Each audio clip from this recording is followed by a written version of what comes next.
Observational Learning, Albert Bandura.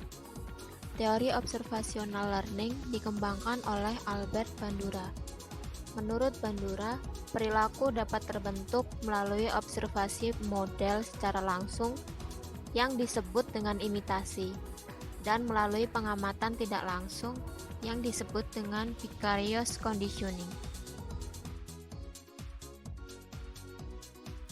Social Learning Theory dalam kepribadian dari Bandura didasarkan pada konsep reciprocal determinism, beyond reinforcement, dan self-regulation atau cognition. 1. Reciprocal determinism, pendekatan yang menjelaskan tingkah laku manusia dalam bentuk interaksi timbal balik yang terus-menerus antara determinan kognitif, behavioral, dan lingkungan. 2. Beyond reinforcement.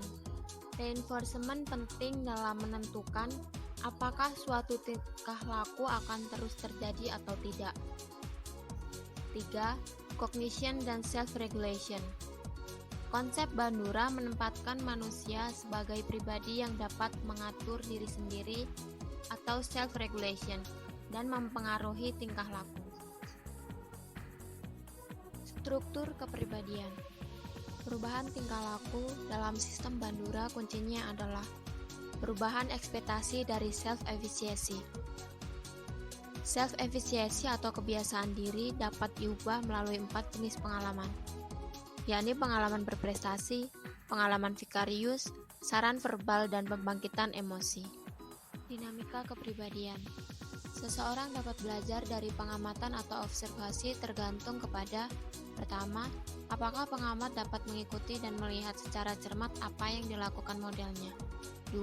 Mengingatnya secara tepat. 3. Mentransfer ingatannya menjadi respon baru. Dan 4. Besarnya motivasi untuk melakukannya. Eksperimen Bandura. Eksperimen Bandura yang sangat terkenal adalah eksperimen Pupudov, yang menunjukkan perilaku anak-anak prasekolah meniru perilaku agresif dari orang dewasa di sekitarnya. Kesimpulan, manusia belajar dari pengamatan. Ini menunjukkan bahwa manusia belajar tidak hanya diberi penghargaan dan hukuman, tetapi juga dapat belajar dari melihat orang lain. Created using Powtoon.